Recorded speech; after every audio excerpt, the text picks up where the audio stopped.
की न्यूज, खबरों का सारथी।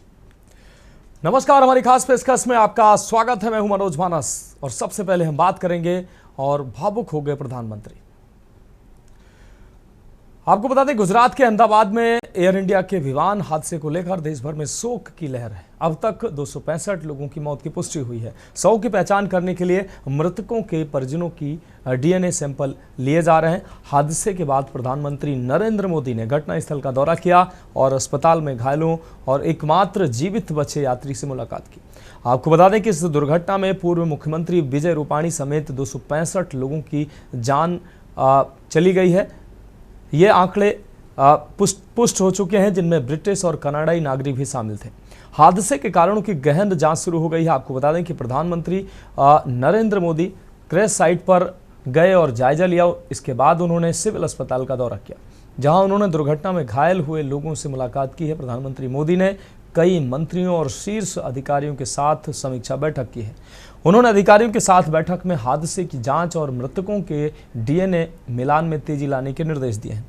उन्होंने गुजरात के दिवंगत पूर्व सीएम विजय रूपाणी की पत्नी अंजलि रूपाणी से भी मुलाकात की। तो अहमदाबाद में एयर इंडिया के विमान क्रैश होने से ये विभत्स जो घटना है, इससे पूरा देश शोक में है। इस दौरान प्रधानमंत्री नरेंद्र मोदी दुर्घटना स्थल पर पहुंचे। पीएम ने प्लेन क्रैश साइट का जायजा लिया, घायलों से मिले, अधिकारियों के साथ बैठक की। तो प्रधानमंत्री गुजरात के पूर्व सीएम विजय रूपाणी की पत्नी से भी मिले। विजय रूपाणी इस प्लेन क्रैश में उनका निधन हो गया, तो इस दुख की घड़ी में उनकी पत्नी से प्रधानमंत्री ने मुलाकात की। इस दौरान प्रधानमंत्री काफ़ी भावुक नजर आए। तो भारत के इतिहास में ये दुर्घटना अपने आप में ये बड़ी दुर्घटना है और इस दुर्घटना से पूरा देश स्तब्ध भी है और दुखी भी है। अब इस दुर्घटना की गहन जांच के निर्देश दिए गए हैं। फिलहाल जो घायल हैं उनसे प्रधानमंत्री ने मुलाकात की है। एकमात्र इस दुर्घटना में एकमात्र बचे यात्री से प्रधानमंत्री ने मुलाकात की।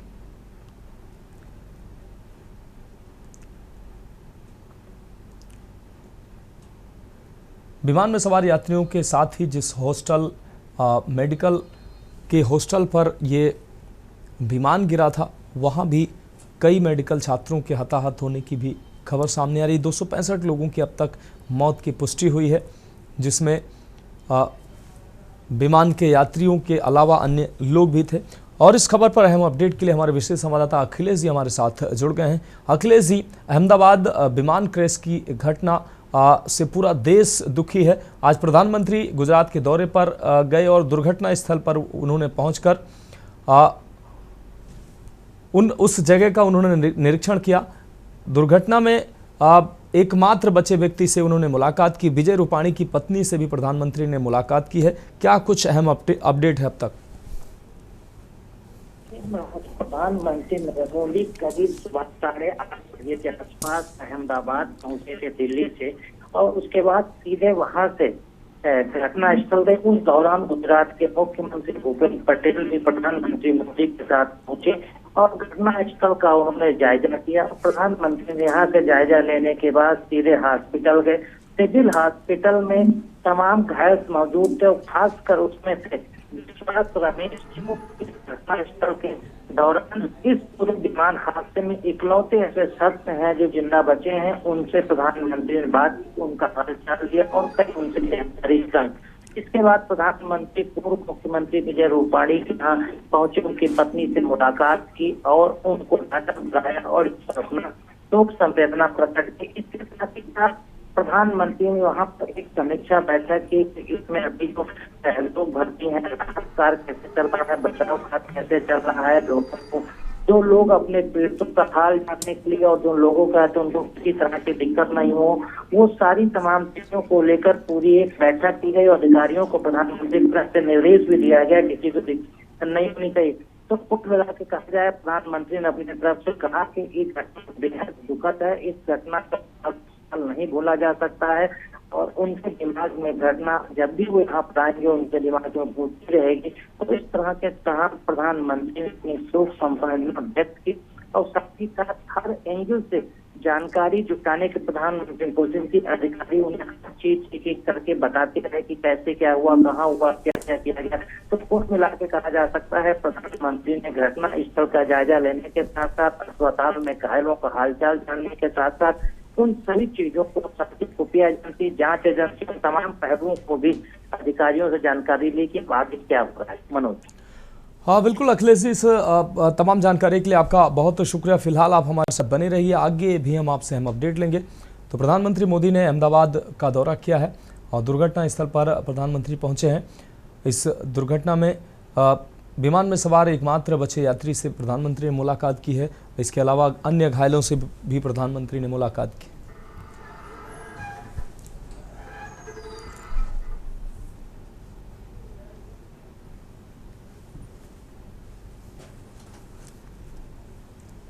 और अब हम बात करेंगे इजराइल ईरान जंग, क्या होगा अंत।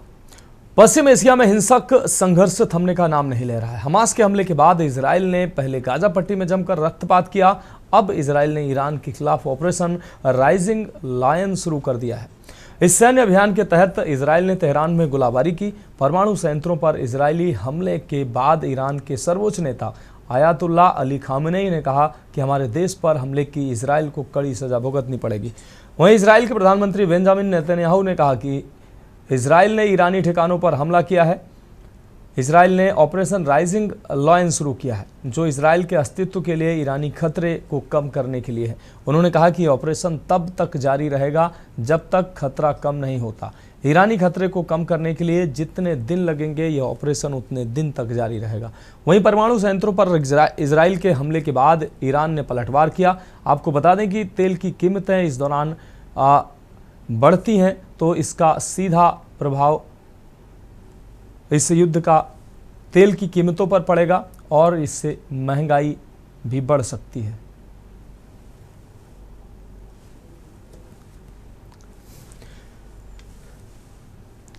और इस खबर पर अहम अपडेट के लिए हमारे विशेष संवाददाता अखिलेश जी लगातार हमारे साथ बने हुए हैं। अखिलेश जी, एक बार फिर से इजराइल ने ईरान पर हमला बोला है। गजा में हमले के बाद अब ईरान पर हमला इजराइल का देखने को मिला है। ऑपरेशन राइजिंग लायन इजराइल ने शुरू किया है और उसका कहना है कि ईरान की तरफ से उसके अस्तित्व के लिए जो संकट खड़े हो रहे थे उसकी वजह से उसने ही हमला किया है। क्या कुछ अहम अपडेट है?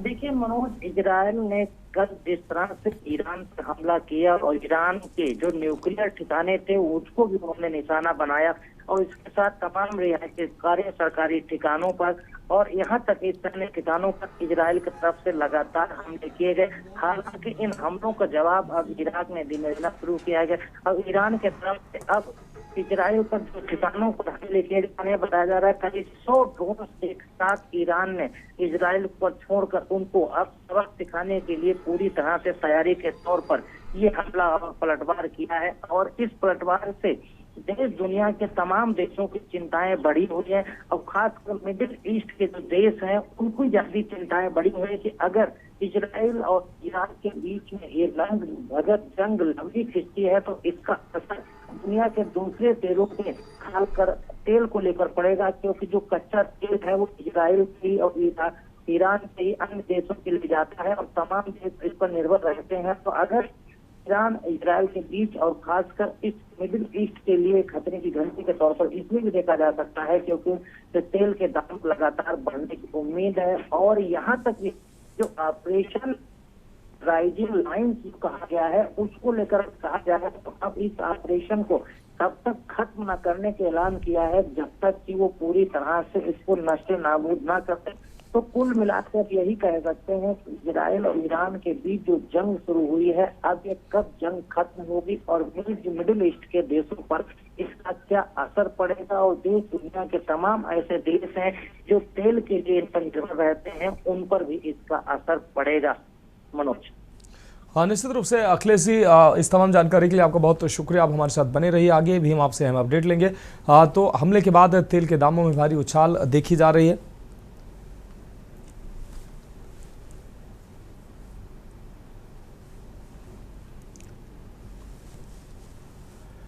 तो ईरान के खिलाफ ऑपरेशन राइजिंग लायन शुरू किया है इजराइल ने। और अब हम बात करेंगे टैंकरों में आग, अधिकारियों की चुप्पी।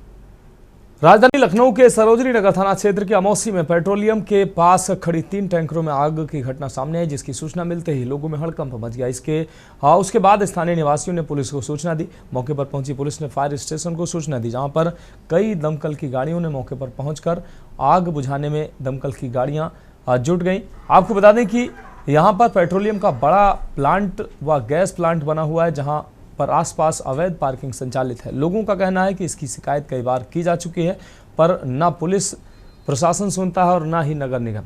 आज उसी को लेकर अवैध पार्किंग में खड़े डीजल से भरे टैंकरों में आग लग गई। पेट्रोलियम के अधिकारियों ने कुछ कहने से साफ इनकार कर दिया है। हमारी जिम्मेदारी नहीं है इन अवैध पार्किंग संचालित करने वाले लोगों से। वहीं सुमित प्रताप सिंह APSO फायर ने बताया कि 3 टैंकरों में आग लगी है, जिन पर सूचना मिलते ही हम लोग पहुंचे और आग पर काबू पा लिया है। नादरगंज फायर स्टेशन से 3 से 4 गाड़ियां यहां पर पहुंची और फिलहाल आग पर काबू पाया गया।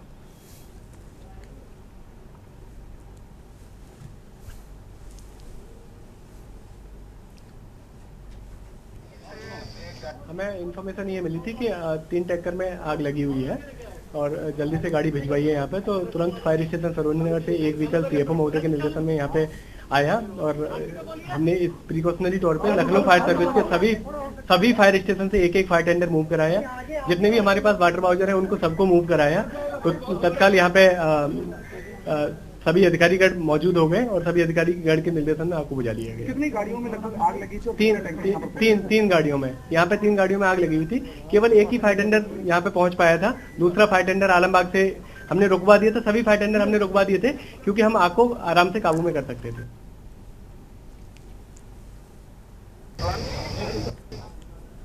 तो अमौसी में पेट्रोलियम के पास 3 टैंकरों में आग लगी है। आनंद हमारे संवाददाता ज़्यादा जानकारी के लिए हमारे साथ लखनऊ से जुड़ चुके हैं। आनंद, पेट्रोलियम साइट पर 3 टैंकरों में भीषण आग की घटना सामने आई है, ये बड़ी लापरवाही सामने आई, क्या कुछ अहम अपडेट है? जी बता दें आपको कि गैस प्लांट और पेट्रोलियम एक पास एक प्लांट बना हुआ है, जहां पर कई अवैध पार्किंगें संचालित हैं। उन अवैध पार्किंगों में जो टैंकर आते हैं वहां से लोड होकर डीजल भर करके वो वही अवैध पार्किंगों में खड़े होते हैं। उसके बाद वहां पे तेल कटिंग का भी काम होता है। इस तरह के कई अवैध काम भी होते हैं। आज बैटरी से वहां बताया जा रहा था कि अंदाजा लग रहा था कि बैटरी से शॉर्ट सर्किट हुआ, जिसके कारण उन 3 टैंकरों में आग लगी। आसपास सैकड़ों की संख्या में टैंकर खड़े हुए थे, जिनको तुरंत राहत बचाव दल पहुंचा। सूचना मिलते ही दमकल की कई गाड़ियां पहुंची, आग पर काबू पाया गया। पर वहां की जो गाड़ियां थी वो गाड़ियां किनारे की गई, क्योंकि उन गाड़ियों में आग न बढ़ पाए। इनको लेकर के लगातार दमकल की गाड़ियां, फायर ब्रिगेड और ये जो यूपी पुलिस है और थाना सरोजनी नगर के इंस्पेक्टर है और कहीं भी पुलिस बल वहां पर पहुंचा, उन गाड़ियों को किनारे किया। मगर 3 जो गाड़ियां थी वो पूर्णतः जलकर खाक हो गई। जान की कोई हताहत नहीं सामने आई। जी हाँ, बिल्कुल आनंद, इस तमाम जानकारी के लिए आपका बहुत शुक्रिया। तो दमकल की गाड़ियों ने घटनास्थल पर पहुंचकर आग पर काबू पाया। घटना पर पेट्रोलियम अधिकारियों ने फिलहाल चुप्पी साध रखी है। अमौसी में पेट्रोलियम साइट के पास इन 3 टैंकरों में आग की घटना सामने आई।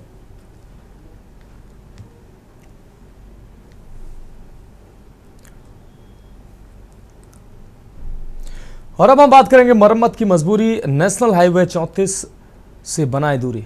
कानपुर सागर हाईवे नेशनल हाईवे 34 पर स्थित क्षतिग्रस्त यमुना पुल की मरम्मत का कार्य कल सुबह से शुरू हो जाएगा। इसके चलते यमुना पुल से 48 घंटे के लिए वाहनों का आवागमन रोक दिया गया है। कार्य के चलते प्रत्येक सप्ताह शनिवार सुबह 6 बजे से लेकर सोमवार सुबह 6 बजे तक पुल रहेगा।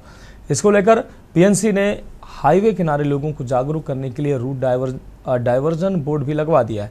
पुल की मरम्मत को लेकर कार्यदायी संस्था PNC ने सभी तैयारियां पूरी कर ली हैं। शनिवार 14 जून से पुल लिफ्टिंग कर इसकी वियरिंग बदलने का काम शुरू कर दिया जाएगा। 14 जून से 21 जुलाई तक चलने वाले इस काम में प्रत्येक शनिवार और रविवार को पुल की मरम्मत का कार्य किया जाएगा। इन 2 दिनों में पुल से सभी तरह के वाहनों का आवागमन पूरी तरीके से बंद रहेगा।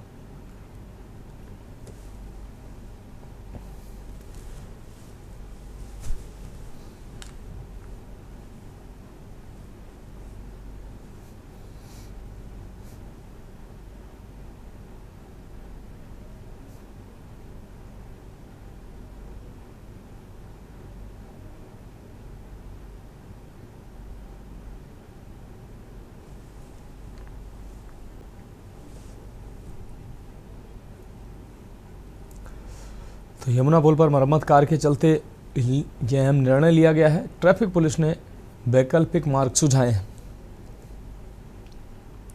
कल सुबह से 51 घंटे बंद रहेगा नेशनल हाईवे 34। सुबह 4 बजे से वाहनों का आवागमन पूरी तरीके से बंद रहेगा। यमुना पुल पर मरम्मत कार्य करने के चलते यह निर्णय लिया गया है।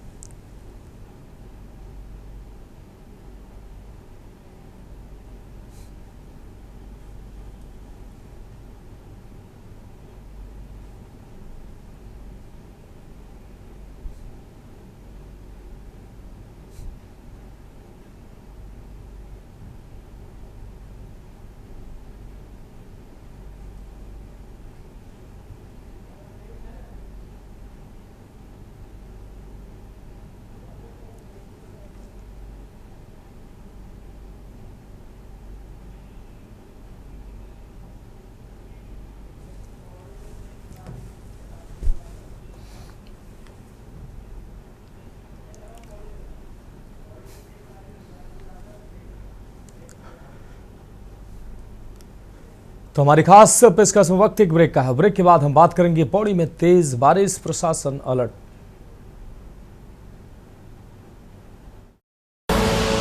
आप देख रहे ब्रेक के बाद एक बार फिर से हमारी खास पेशकश में आपका स्वागत है। हम बात कर रहे हैं पौड़ी में तेज बारिश, प्रशासन अलर्ट। पौड़ी जिले में तेज बारिश और तेज हवा शुरू हो गई है, जिससे तापमान में भारी गिरावट जारी है। खराब मौसम के चलते पौड़ी जिले के जिलाधिकारी डॉक्टर आशीष चौहान ने सभी अधिकारियों को अलर्ट मोड पर रहने के निर्देश दिए हैं। उन्होंने बताया कि प्री मानसून के चलते उनके द्वारा पहले ही संबंधित अधिकारियों के साथ बैठकें ली जा चुकी है। उन्होंने बताया कि मौसम खराब होने पर सभी IRS अधिकारियों और विभागीय नोडल अधिकारियों को अलर्ट मोड पर रहने के निर्देश दिए गए हैं।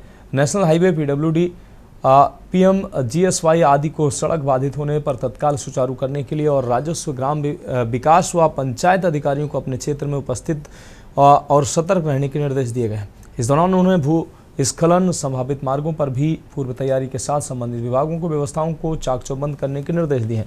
उन्होंने बताया कि आपदा कंट्रोल रूम से नदियों के बढ़ते जलस्तर तथा संभावित सभी लैंडस्लाइड जोन पर नजर रखी जा रही है और संबंधित विभागों से समन्वय स्थापित कर हो रही बारिश के कारण होने वाली घटनाओं की मॉनिटरिंग की जा रही है, जिसको लेकर सभी चौकी व थानों को भी किसी भी आपदा की स्थिति से निपटने के लिए आपदा उपकरणों व वायरलेस सिस्टम सहित तैयार रहने को कहा गया। चूँकि प्री मॉनसून रेंज हमें कंटिन्यूसली मिल रही है और इस कारण से कहीं ना कहीं लैंडस्लाइड या आपदाओं के ट्रिगर होने के चांसेस हैं, तो इस क्रम में मेरे द्वारा 2 प्रिपरेटरी मीटिंग्स ऑलरेडी ली जा चुकी हैं और इसमें हम लोगों ने जो हमारी तैयारियां की जानी हैं, वेदर लैंडस्लाइड जोन को आइडेंटिफाई करते हुए JCB के माध्यम से उन्हें त्वरित गति से खुलवाया जाना है, वल्नरेबल जोन्स को आइडेंटिफाई करके उन पे ज़्यादा सतर्कता रखे जाने को लेके या नदियों के जल स्तर को लेके भी हम लोगों के द्वारा कंटिन्यूसली मॉनिटरिंग की जा रही है। और जो डिज़ास्टर मैनेजमेंट का कंट्रोल रूम है वो लगातार विभागीय अधिकारियों से या तहसीलों से इंफॉर्मेशन से लेके जो बारिश हो रही है उस पर पैनी नज़र रखे।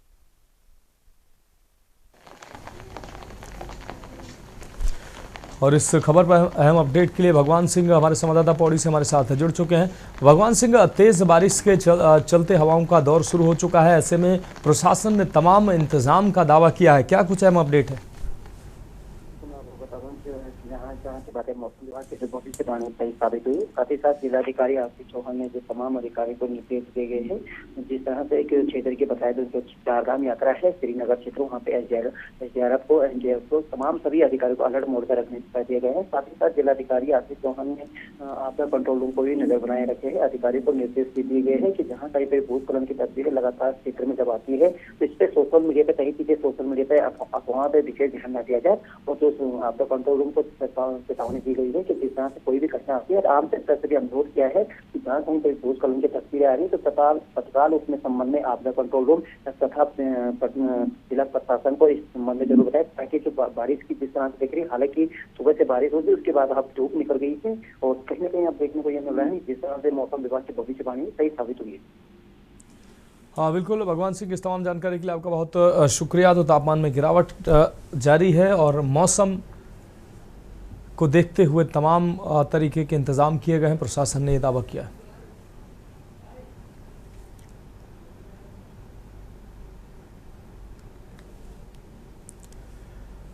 अब रुक करेंगे अगली अहम रिपोर्ट का। थाने की चौखट पर रील बनाने का जुनून। बुलंदशहर के खानपुर थाने की चौखट पर एक महिला का कारनामा सामने आया है। दरअसल महिला पर रील बनाने का ऐसा बुखार चढ़ा कि उसने थाने के गेट पर ही सॉन्ग लगाकर रील बनाना शुरू कर दिया और रील बना डाली।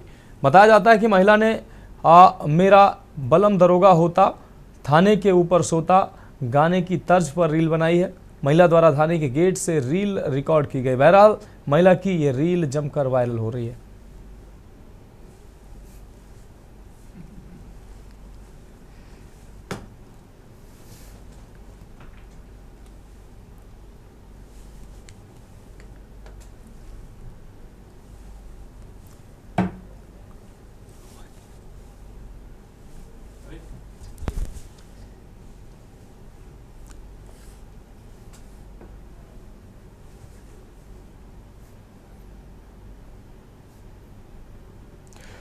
तो फिलहाल हमारी खास पेशकश में अभी के लिए मेरे साथ इतना ही। मुझे दीजिए इजाजत और आप देखते रहिए के न्यूज़ इंडिया।